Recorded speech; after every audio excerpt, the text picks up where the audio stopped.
What up, guys? Welcome to Downtown Ray Melo, and you're listening to the Entertainment Report on iHeartRadio, live from Dubai for Wednesday, June 19th, 2019, delivering some major stories and trends going on in the world of entertainment and beyond. You can follow the show on Facebook, Twitter, or Instagram. Facebook.com/The Entertainment Report with Ray Melo, that's RAYMELO. On Twitter at The Enter Report, or on Instagram at The Entertainment Report. You can listen to the show anytime you want on iHeartRadio. Just go to iHeart.com or your iHeart phone app, search for The Entertainment Report, and it'll take you to the page.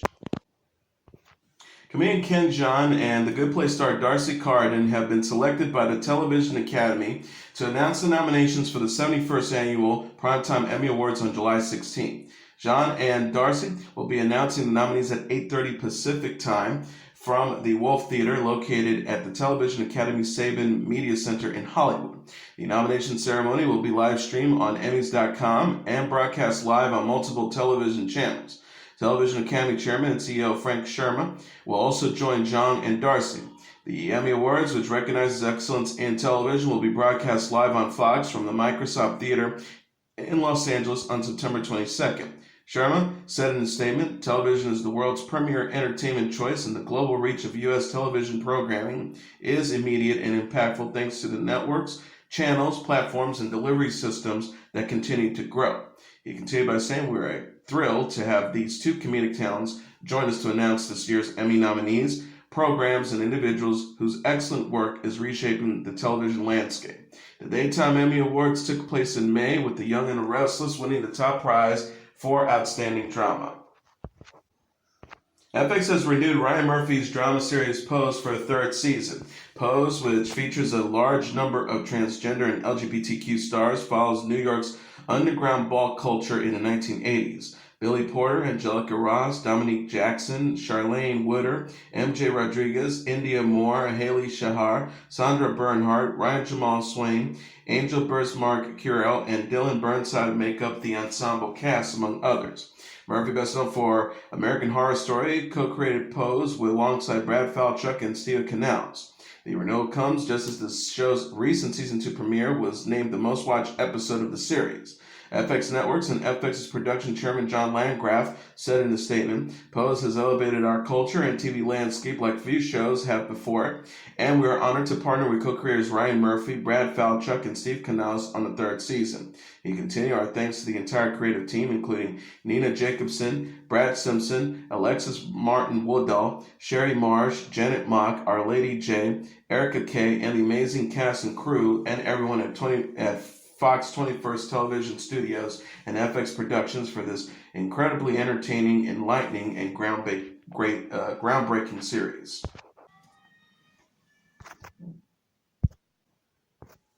Michelle Obama and James Corden assembled teams to represent the U.S. and UK for a star-studded match of dodgeball on The Late Late Show. Obama's U.S. team consisted of Mila Kunis, Melissa McCarthy, Kate Hudson, Allison Janney, and Lena Wyeth. Corden brought together Harry Styles, Benedict Cumberbatch, John Bradley, and Late Late Show bandleader Reggie Watts to represent the UK. Obama's team won in the third round after Cumberbatch was left by himself against Janney and Wyeth. The U.S. team was then presented with the giant trophy. Comedic moments included Corden's team taking a tea break at halftime, Cumberbatch and his teammates wanting Obama to sign copies of her book, and McCarthy suggesting that the match should be shirts versus skins so that Styles could play shirtless. The dodgeball game aired as Corden had taken The Late Late Show to his native England. Hannah Godwin and Chris Baratsky have joined Bachelor in Paradise Season 6. ABC announced Godwin, Baratsky, and 10 other cast members during Monday's premiere of the series' Grand Hotel. Godwin was the runner-up during Colton Underwood's season of The Bachelor. Underwood ultimately chose Cassie Randolph during the Season 23 finale, but did not propose. Bukowski, meanwhile, is a Bachelor Nation veteran. He appeared in The Bachelorette Season 8 featuring Emily Maynard, Bachelor Pad Season 3, and the first 2 seasons of Bachelor in Paradise. Godwin's fellow Bachelor Season 23 alums, Caitlin Miller-Kayes, Nicole Lopez-Avar, Jane Avabro, Oyenka Eve, Sydney Lataco, and Kate Morton. Bachelor Season 22 alums, Annalise Puccini, Bachelorette Season 15 alum, Kevin Fortenberry, Bachelorette Season 14 alum, Willis Reed, and Bachelorette Season 12 alum Derek Peath was also starred in Season 6. Bachelor in Paradise follows Bachelor and Bachelorette alums as they continue to their search for love in a tropical setting. The new season will premiere August 5th on ABC. Ashley Graham interviewed fellow Sports Illustrated model Halima Aden at the 2019 Forbes Women's Summit. The 31-year-old model spoke to Aden at the event Tuesday in New York after Aden became the first woman to wear a hijab and a burkini in the Sports Illustrated swimsuit issue. Aden, who was born in a Kenyan refugee camp to Somalia parents, told Graham her appearance in Sports Illustrated came as a surprise to her family. She said her mom still struggles with accepting her career as a model. Aden said, according to Forbes, truth is she will never understand. She didn't walk 12 days from Somalia to Kenya for me to just walk a runway. She added, I tell her that it's a platform for me to use to share my story.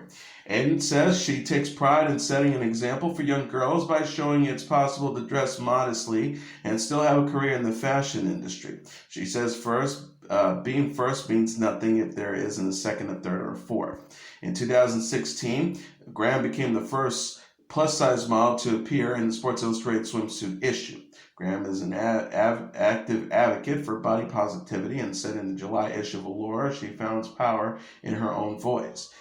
She told the magazine, my body has always been treated as a thing and not mine. You're the sexy girl, you're the naked girl, men are going to idolize your hourglass figure. It was always about what others thought about my body until I gained a voice. Now I get to tell people what I think of my body. Penelope Cruz wasn't a fan of husband Javier Bardem's look as Pablo Escobar. The 45-year-old actress discussed during Tuesday's episode of the Ellen DeGeneres show how Bardem gained weight and grew a mustache to play Escobar in their new film Loving Pablo. Cruz told host Ellen DeGeneres he was excited about all the junk food he could eat for the role. After the movie, he became very healthy. She added, I think to gain, it was fast, but then to lose, it took a while. Loving Pablo follows the relationship between Escobar, played by Bardem, and Virginia Vallejo, played by Cruz, a journalist who had a 4-year affair with the Colombian drug lord. Cruz said of Bardem, at the end of shooting, I didn't want to see him like that ever again, especially after we shot the scene at the cathedral, which is so dark and it was so tough to do. I just wanted to run away from there. She added, you separate fiction and reality as much as you can, but there is that part of you that, of course, is going to get affected. Cruz says Loving Pablo was her second collaboration with Bardem as a couple.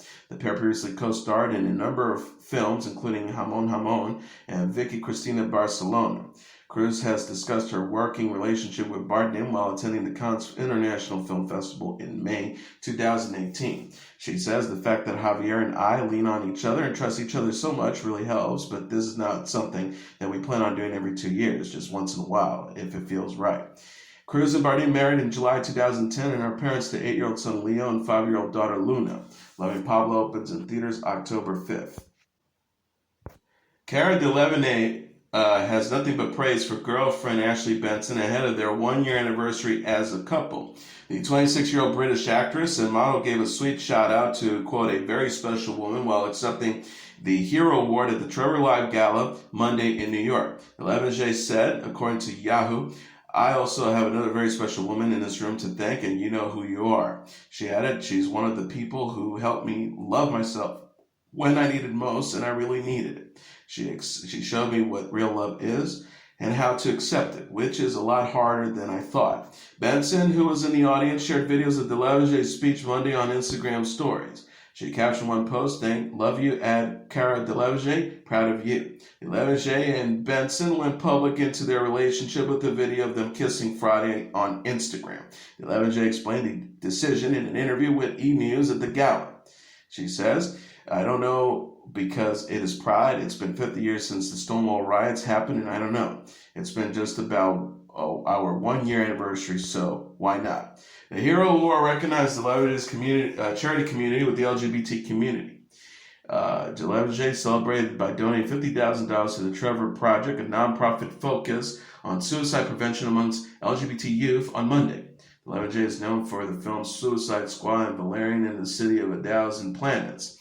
Benson played Anna Maren in the freeform series Pretty Little Lies.